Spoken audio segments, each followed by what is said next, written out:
Hi. Now that we learned how to draw our ball on the canvas, we'll want to simulate the force of gravity acting on it. In this lesson, we'll learn how to get the ball moving by using animation.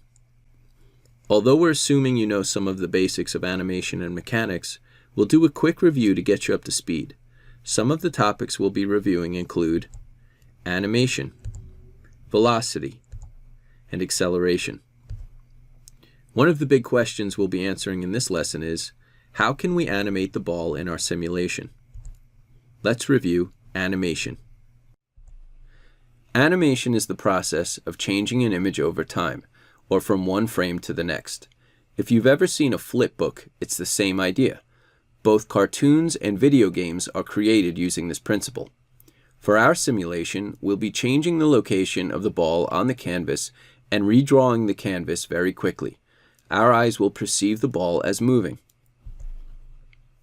Let's review velocity. For our simulation to be super realistic, we'll also want the motion of our ball to follow the laws of physics. So we'll need to use a couple of formulas you may have learned in physics class. The first formula will allow us to calculate the velocity of the ball. Velocity is the change in distance over time. It's like speed, but it has both a magnitude and a direction. Since our ball will be falling vertically, we'll only need to worry about the y component of the velocity. So our formula will be Vy equals dy over dt, where dy is the change in distance, or the y position, and dt is the change in time. We'll change the capitalization of the variables in our code so they follow normal JavaScript naming conventions, but the idea is the same. Let's review acceleration. Acceleration is the change in velocity over time. An object is accelerating if it's speeding up or slowing down. Objects accelerate when a force is applied to them. In our simulation, that force will be gravity. Like velocity, acceleration has both a magnitude and a direction.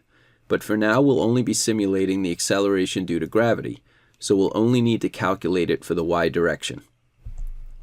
The formula we'll need for this is ay equals dvy over dt, where dvy is the change in the y velocity and dt is the change in time.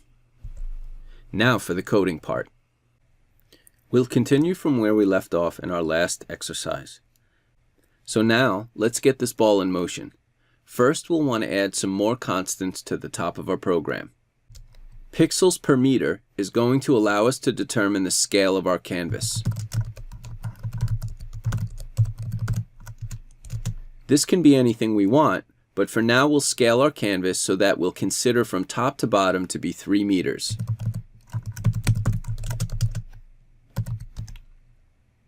Next, we're going to specify the acceleration due to gravity in our simulated world, using a gravity constant.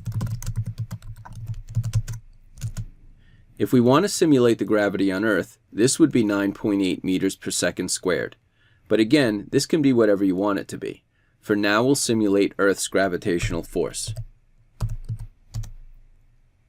Finally, we'll specify the number of frames per second we want our simulation to run at, as the FPS constant. This is the speed of the animation, and a higher FPS will result in smoother and more realistic motion of our ball. For now, we'll keep it at 100 frames per second. The delta time constant will be calculated from the frame rate, and it's the change in time from one frame of the animation to the next. For now, it'll be 1/100th of a second, or 10 milliseconds. We'll also want to create a variable to keep track of the ball's y velocity. We'll call it yvel for short.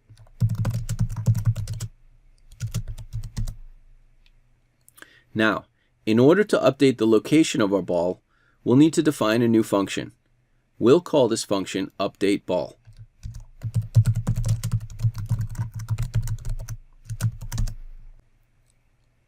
This function will be responsible for changing the position of our ball.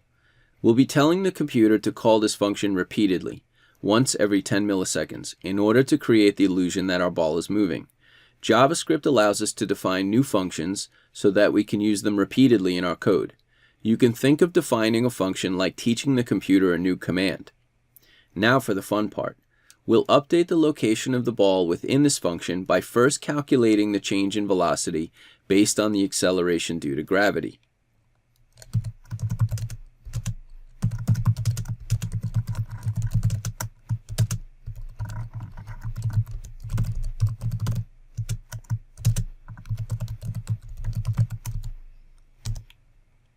Next, we'll calculate the change in the y location of the ball based on the velocity we just determined.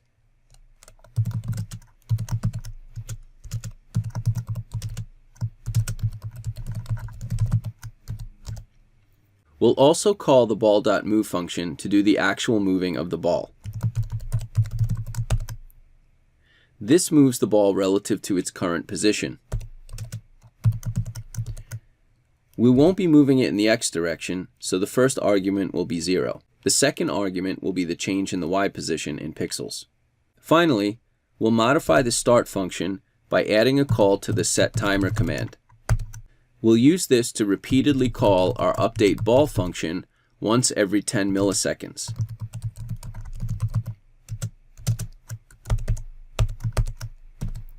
The first argument to the setTimer command is the name of the function that we want to have called. The second argument is how often it repeats. In this case, it'll repeat once every 10 milliseconds. When we run our program, we see the ball is falling to the ground just as we expected. Now it's your turn. Check out the next example to see how it all fits together.